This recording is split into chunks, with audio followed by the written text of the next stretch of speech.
Viewers, আমি অন্তু সরকার। তোমরা দেখছো লার্ন ফিলোসফি উইথ অন্তু। আজকে আমি WBCHSC বোর্ডের অর্থাৎ West Bengal Council of Higher Secondary Education বোর্ডের দ্বাদশ শ্রেণীর দর্শন বিষয়ে যে সিলেবাস ও নাম্বার বিভাজন সে সম্পর্কে আলোচনা করব। কারণ যে কোনো বিষয়ের অধ্যয়নের আগেই আমাদের সেই বিষয়ের কোন অধ্যায় থেকে কত নাম্বার আসবে এবং কোন অধ্যায় থেকে বড় প্রশ্ন আসবে এবং কোন অধ্যায় থেকে ছোট প্রশ্ন আসবে সেটা আমাদের জানা খুবই দরকার।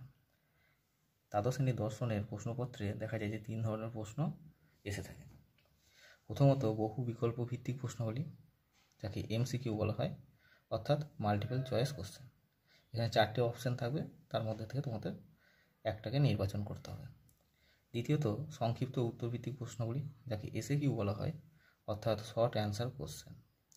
তৃতীয়ত রচনাধর্মী উত্তরভিত্তিক প্রশ্নগুলি, যাকে DAQ বলা হয়, অর্থাৎ ডেসক্রিপটিভ অ্যান্সার কোশ্চেন। দ্বাদশ শ্রেণীর দর্শনের দুটি অংশ বা দুটি পোর্শন রয়েছে। প্রথমত অবরোহ তর্কবিদ্যা, যাকে বিভাগ ক বলা হয়, এবং অপর অংশটি হলো আরোহ তর্কবিদ্যা, যাকে বিভাগ খ বলা হয়। এই অবরোহ তর্কবিদ্যায় মোট 8টি অধ্যায় রয়েছে। এই 8টি অধ্যায়ের প্রথম অধ্যায় হলো যুক্তি। এখান থেকে MCQ 1 নম্বরে 3টি প্রশ্ন থাকবে এবং SAQ 1 নম্বরে 1টি, মোট 4 নম্বর। দ্বিতীয় অধ্যায় বচন, এখান থেকে MCQ 1 নম্বরের 2টি, কোনো SAQ থাকবে না, এবং DAQ অর্থাৎ বড় প্রশ্ন 8 নম্বরের 1টি, মোট 10 নম্বর। তৃতীয় অধ্যায় বচনের বিরোধিতা, এখান থেকে MCQ 1 নম্বরের 2টি এবং SAQ 1 নম্বরের 2টি, মোট 4 নম্বর। এখান থেকে কোনো DAQ থাকবে না। চতুর্থ অধ্যায় অমাধ্যম অনুমান, এখান থেকে MCQ থাকবে না, SAQ থাকবে 1টি এবং DAQ 8 নম্বরের 1টি, মোট 9 নম্বর। পঞ্চম অধ্যায় নিরপেক্ষ ন্যায়, এখান থেকে MCQ থাকবে 1 নম্বরের 2টি, কোনো SAQ থাকবে না এবং 8 নম্বরের 1টি কোশ্চেন থাকবে, অর্থাৎ DAQ থাকবে এখান থেকে 8 নম্বরের 1টি, মোট 10 নম্বর। ষষ্ঠ অধ্যায় প্রাকল্পিক ও বৈকল্পিক ন্যায়, এখান থেকে MCQ থাকবে 1 নম্বরের 2টি, SAQ থাকবে 1 নম্বরের 2টি, কোনো DAQ থাকবে না, মোট 4 নম্বর। সপ্তম অধ্যায় বুলীয় ব্যাখ্যা ও ভেনচিত্র, এখান থেকে MCQ থাকবে 1 নম্বরের 2টি, SAQ থাকবে 1 নম্বরের 2টি, কোনো DAQ থাকবে না, অর্থাৎ বড় প্রশ্ন থাকবে না। এই অধ্যায় থেকে থাকবে মোট 4 নম্বর।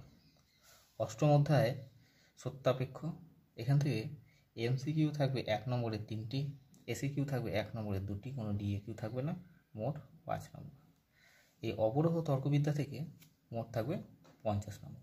দ্বিতীয়, চতুর্থ এবং পঞ্চম এই 3টি অধ্যায় থেকে 8 নম্বরের 1টি করে, অর্থাৎ 3 8 24 নম্বর এই 3টি অধ্যায় থেকে আসবে। এবং এই 3টি অধ্যায় থেকে তোমাদের বড় প্রশ্ন অভ্যাস করতে হবে, আর বাকিগুলো থেকে ছোট প্রশ্ন অভ্যাস করতে হবে।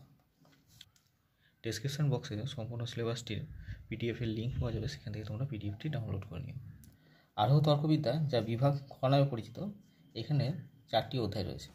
এর প্রথম অধ্যায় আরোহ অনুমানের স্বরূপ, এখান থেকে MCQ থাকবে 1 নম্বরের 3টি, SAQ থাকবে 1 নম্বরের 3টি, মোট 6 নম্বর।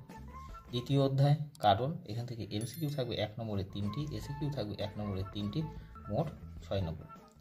তৃতীয় অধ্যায় মিলের পরীক্ষণমূলক পদ্ধতি, এখান থেকে MCQ থাকবে 1 নম্বরের 2টি, SAQ এখান থেকে কোনো থাকবে না, DAQ থাকবে 8 নম্বরের 1টি, অর্থাৎ বড় প্রশ্ন থাকবে এখান থেকে 1টি। এই অধ্যায় থেকে মোট 10 নম্বর।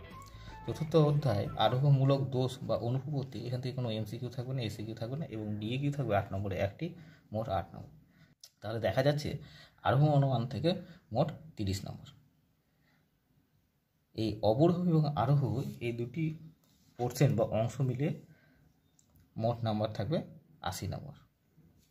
পরীক্ষায় তোমাদের মোট MCQ থাকবে 24 নম্বরে, SAQ থাকবে 16 নম্বরে এবং DAQ থাকবে 40 নম্বর, মোট 80 নম্বর। ধন্যবাদ সম্পূর্ণ ভিডিওটি দেখার জন্য। চ্যানেলটি সাবস্ক্রাইব করে দিও, ভিডিওটি ভালো লাগলে লাইক করে দিও এবং বন্ধুদের মধ্যে শেয়ার করে দিও, যাতে তারাও ভিডিওটির মাধ্যমে উপকৃত হতে পারে।